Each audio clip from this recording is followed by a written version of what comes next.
Hello everybody, welcome to my channel Global Online School. If you go there and search the videos, you will get different videos on teaching pronunciation, teaching speaking, and some other guidelines to develop English language proficiency in general. In today's lesson, I have mentioned some of the ideas here on how to do active listening. Since ear training is very important for developing speaking skill and other skills of language, particularly for developing speaking fluency and proficiency, it is very necessary to have proper understanding or to have some mastery over listening skill before we go for speaking skill. Therefore, in this lesson, I'm going to discuss 6 steps. With the help of these steps, you can do active listening and develop your speaking. And many people think that speaking can be developed like separately. It means like they think that they don't need other skills, for instance listening. But what I think is, it is very necessary to have mastery over different sounds, different phrases, different words and the sentences, then only go for speaking. How do you analyze yourself whether you are good at listening or not is you listen different text or different recordings and you listen different people. Then you have to analyze yourself whether you are able to understand the sounds and words and phrases that they say or that they speak. So it is very important for everyone, the learners, those who are trying to develop their speaking, is that they should train their ears.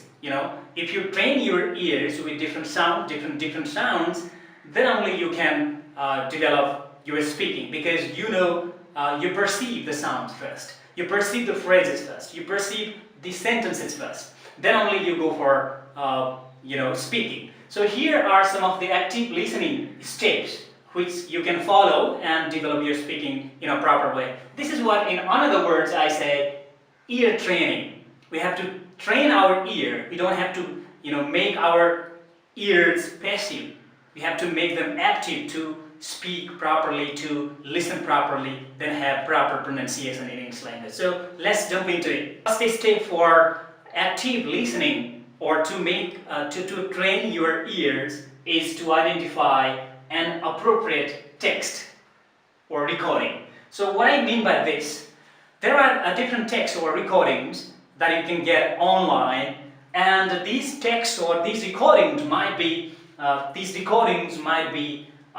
authentic or not authentic. So it depends on you, what sort of interest do you have, what sort of text you want to listen or you want to hear, and your interest, the text or recording of your interest is very necessary. So when you select the recording for active listening, you may select the authentic text or non-authentic text. When I talk about like non-authentic one, and they might be like simplified and made a little bit easier by avoiding some difficult words in the text, or so that they fit for the students, those who are learning language. And that's the first step. And second step is, after you select appropriate listening material for you, and you play it and you listen and you understand the sounds, words and phrases and sentences. If possible, you try to imitate or you try to gather and feel the sounds. You have to feel the sounds or words or phrases, and at last the bigger amount of language, that is sentence or long expressions. So after you select, you play and listen very carefully and try to understand, recognize the sounds and the phrases, or the sentences. Then you go for this third stage, that is, whatever you have listened, you write. Okay? How much you can, how much you understood, and what you do is you write about it. Your recordings might be of like religion or sports or like school life or like university education or different. I mean, there are many fields that you can get the recording on. So what you do is you write whatever you have, listen. You write about it, how much you can, and read it. And do not get frustrated. Even if you don't know how to write it, if you can't write the long sentences, you just write the phrases or whatever you have heard or you have listened. Doesn't matter if you can't understand at this stage. So you just write, do not get frustrated, you keep going. And read it aloud. Whatever you have written, you read it aloud.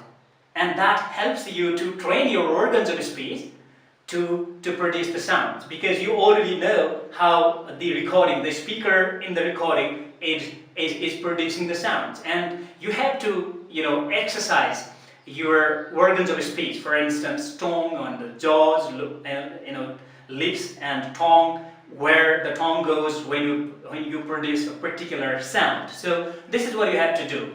So you listen, then you get some ideas, you write about it. How much you understand, it doesn't matter at all. You write about it and you read aloud. And after that, what you do is you again listen and write and read again. So after you finish this writing activity, you go for listening again. So you listen the second time and you write about it again and read again.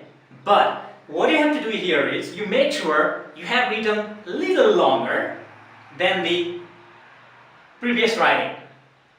Okay, you listen once again, then write about it, then you speak about it. It's not necessary that you have to speak in front of people, but you speak with yourself. You speak with the world that you have there. Okay? So you speak about it, what it says. For instance, the recording is talking about some sports, for instance, like World Cup. The World Cup is this and held here in Russia.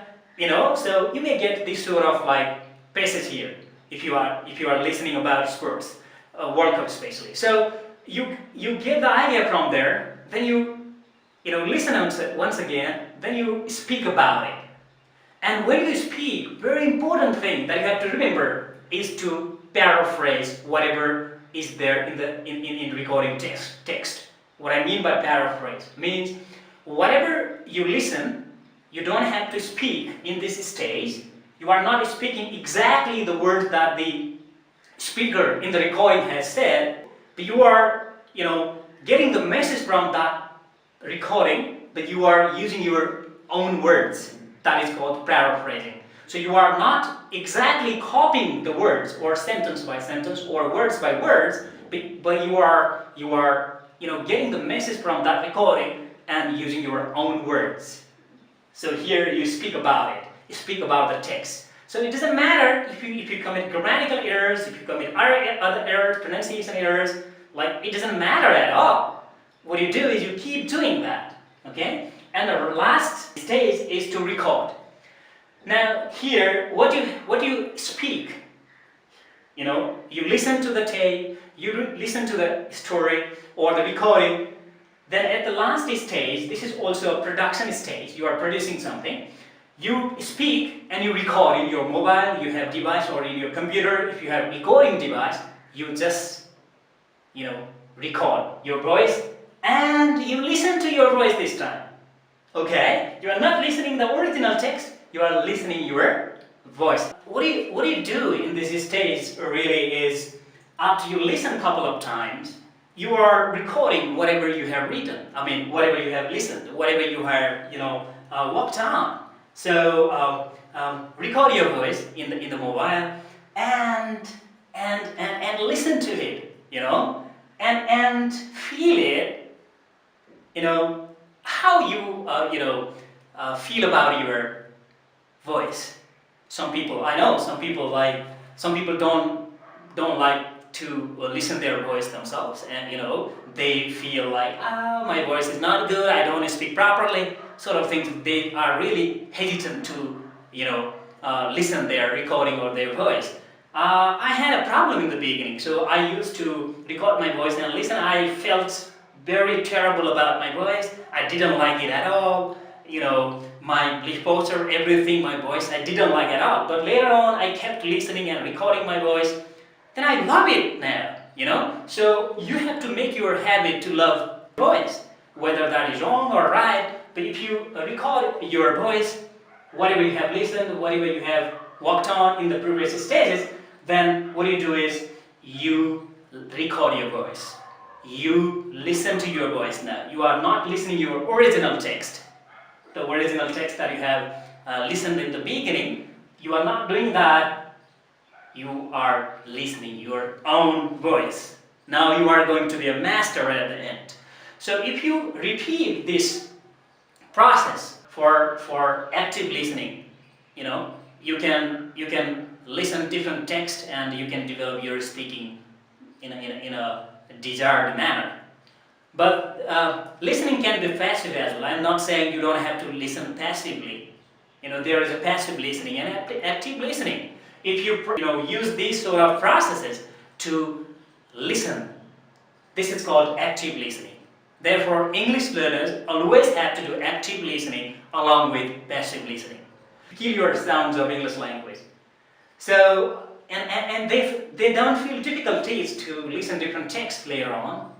Okay? So if you listen actively, you develop your speaking because you know how to produce the sounds and like you have proper pronunciation, you can follow the correct pronunciation. So listening is the best thing to create input, you know, to create an exposure for independent learner. So if you want to be independent learner, like if you learn language yourself, okay, you should be able to create the learning stations yourself and do active listening, and you can develop your speaking.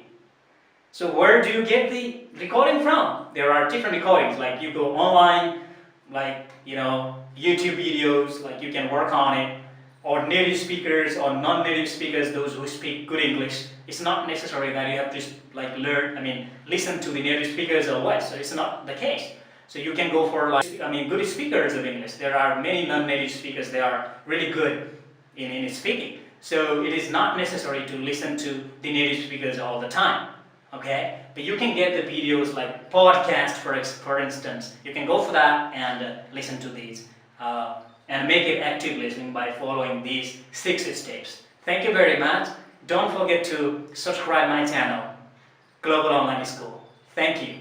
Passive listening can be done anywhere. I divide listening into 2 categories, passive and active. So if you are in a bus, like put some recording in your mobile and you listen there, but you are not following these stages there in the bus, right? You are walking, you know, when you walk you can do passive listening. But along with that passive listening, active listening is very important to develop your speaking. You know, what happens, how you get benefited by active listening to develop your speaking proficiency is when you listen actively, you get to know about different sounds. Right? You get to know about your different phrases. You get to know about different sentences and how these sentences and phrases are constructed and connected together to make it connected speech. Because language is not spoken word by word. You know, we have to speak, say a sentence. We have to connect whatever sounds into words and words into phrases and phrases into sentences and long expressions and long chunks of language. And if you listen actively, if you do this sort of active listening, you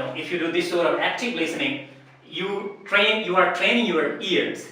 You know, your ears get trained, and they are okay to listen to. You know, if you wrote the sentence, not the sentences, the phrases only or the words only, what you do in the second writing is you just try to connect. You try to connect whatever you have written. You join the words. So you make longer sentences. So make sure you write a little more than the previous attempt. Okay? Then you go to the 5th stage, or the step number 5.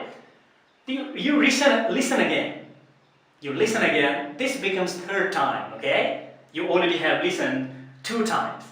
Then you listen 3rd time and speak about it. And this is very important stage. You are producing the language, and you produce the language in written form also in the previous stages, and this in 5th stage you are producing in oral form. So you are speaking something.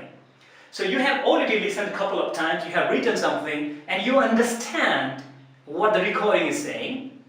Then you go for listening next time in stage number 5. You listen